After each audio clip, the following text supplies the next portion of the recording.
Yang selama ini mungkin para hamba Allah juga sudah tahu pernyataan dari Kanselir Jerman.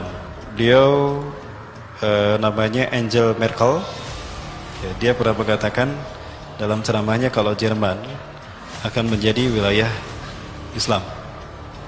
Ya, hal ini terkait dengan imigrasi orang-orang Islam, terutama dari Turki, Aljazair, yang membuat demografi kaum muslimin meningkat signifikan di tanah Jerman. Ya, dan dia mengatakan the future of Germany will belonging to Muslim people. Ya, masa depan Jerman ini akan menjadi milik umat Islam.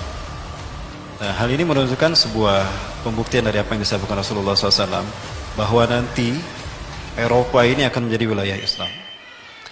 Pada tahun 2005, tepatnya di tanggal 5 Februari 2005, 15 negara mengirimkan badan intelijen mereka ke Langley ke markas CIA di Langley, Amerika Serikat.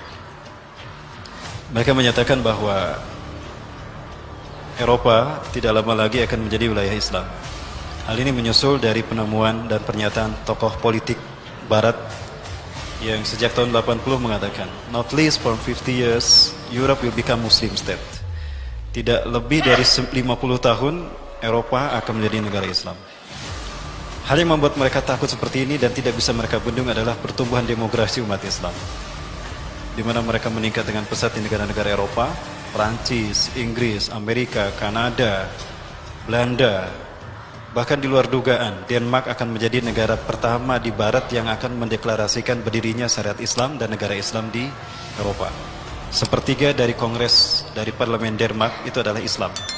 Hal ini akan memudahkan diberlakukannya syariat Islam di Denmark. Ya, dikuatkan oleh imigran Turki. Di sisi yang lain adalah bagaimana didapati fakta kalau di Eropa ini mereka enggan untuk mempunyai anak. Ya, tingkat kelahiran dari warga warga Eropa yang beragamakan non-Islam itu mereka kecil sekali. Angkanya sampai di bawah 211, di mana angka yang bisa menopang peradaban dan kebudayaan suatu bangsa. Maka di saat mereka menyusut, umat Islam justru panggil bar. Inilah fakta kebangkitan Islam akan terjadi di sana akibat pertumbuhan demografi dan imigrasi dari wilayah kaum muslimin. Ya. Pertumbuhan umat Islam itu sangat tidak bisa terkendalikan oleh penguasa-penguasa di Barat. Maka tidak mau dalam kurun 30 tahun ke depan, ya, tidak betul kemungkinan Eropa akan menjadi wilayah Islam. Ini akan memicu adanya konflik internal di negara-negara Barat.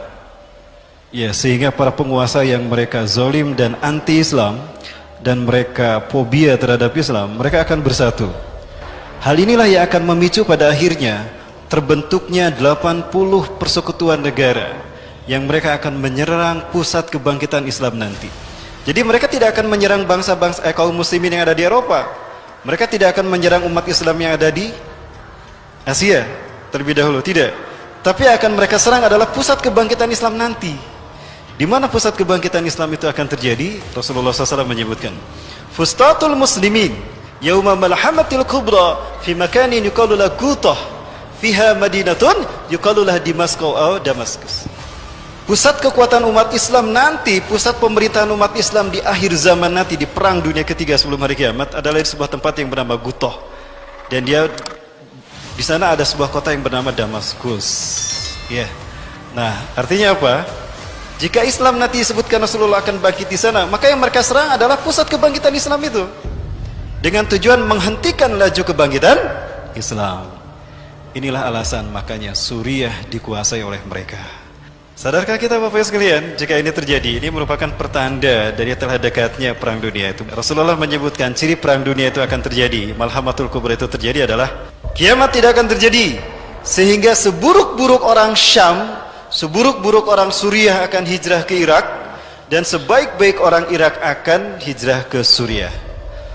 Konflik yang terjadi di Suriah akan menyedot orang-orang terbaik dari luar Suriah berkumpul di sana. Dan dia sekaligus akan mengusir orang-orang buruk yang ada di Suriah. Kasus Suriah ini telah menunjukkan pada kita bahwa ini telah terjadi. Berarti kita berada di gerbang kiamat. Ada kemungkinan justru kita sedang berada di perang dunia itu sendiri, tapi kita tidak menyadarinya. Inilah langkah-langkah the New World Order.